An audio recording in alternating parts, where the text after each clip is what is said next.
सूर्यकोटी समप्रभ वर ऐकू आला आणि जटायू तिथे लगेच येऊन पोहोचला आणि रावणाच्या रथाचा मार्ग अडवून उभा राहिला आणि रावणाला म्हणाला, हे अधर्मी रावणा, सीता माईंना मुक्त कर. युद्ध.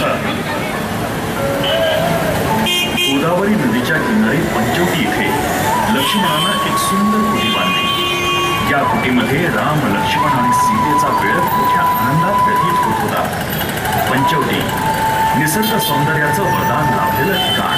हिरव्यागार वृक्षवेली, रंगीबेरंगी फुलं, सुस्वर गायन करणारे पक्षी, उंच डोंगरांवरून कोसळणारे जलप्रपात, अंगणात स्वच्छंदपणे विहार करणारे हरणांचे कळप.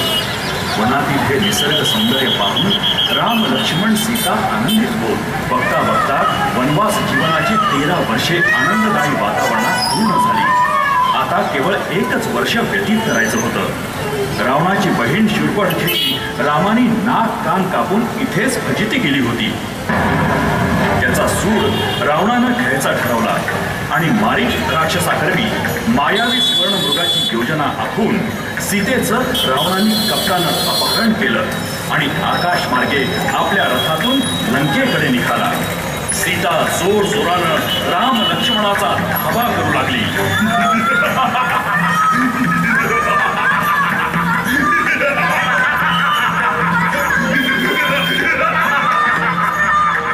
पण रावणावर त्याचा कसलाही परिणाम होत नव्हता. उलट तो खदखदा हसत होता.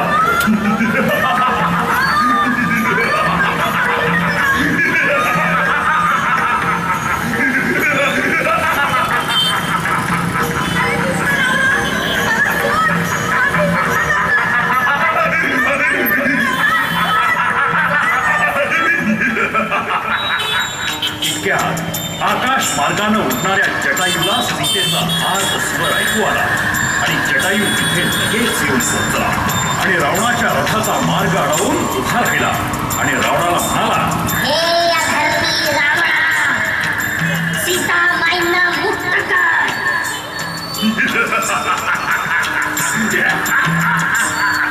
अरे शूद्र पक्ष, माझ्या मार्गातून बाजूला हो. दशानन रावण तुला आज्ञा करतो, माझ्या मार्गातून बाजूला हो. पक्षीराज जटायू तुला आज्ञा करतोय. भयावराने सीता माईंना मुक्त कर, अन्यथा माझ्याशी युद्ध कर.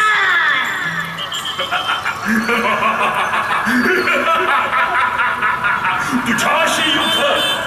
तुझ्याशी युद्ध? अरे का आपलं मरण ओढवतोयस?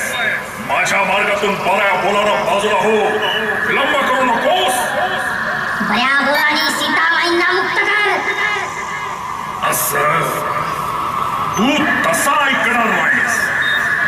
हा घे माझा वज्र प्रहार.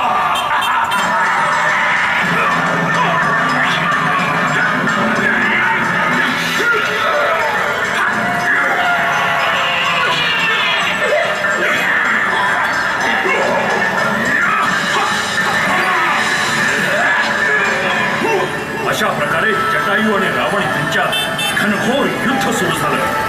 जटायू रावणाबरोबर वीरतेनं लढत होता. या हल्ल्यात रावणही खूप घायाळ झाला.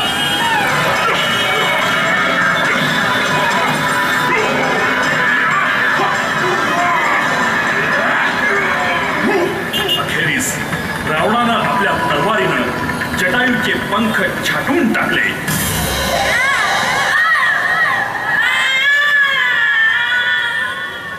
जटायू असहाय्य होऊन जमिनीवर कोसळला. रावणाचा मार्ग मोकळा झाला आणि तो सीतामाईला घेऊन आकाश मार्गे लंकेकडे रवाना झाला. गणेश भक्तांनो, अधर्माने केलेलं कुठलंही कार्य त्या व्यक्तीला रसातळाला घेऊन जातं. रावणाची पण तीच गत झाली. त्याच्या गर्वाचं, उन्मत्तपणाचं आणि अन्यायी नीतीचा रामाने बिमोड केला आणि सुराज्याची निर्मिती केली. मन से रावण जो निकाले, राम उसके मन में है.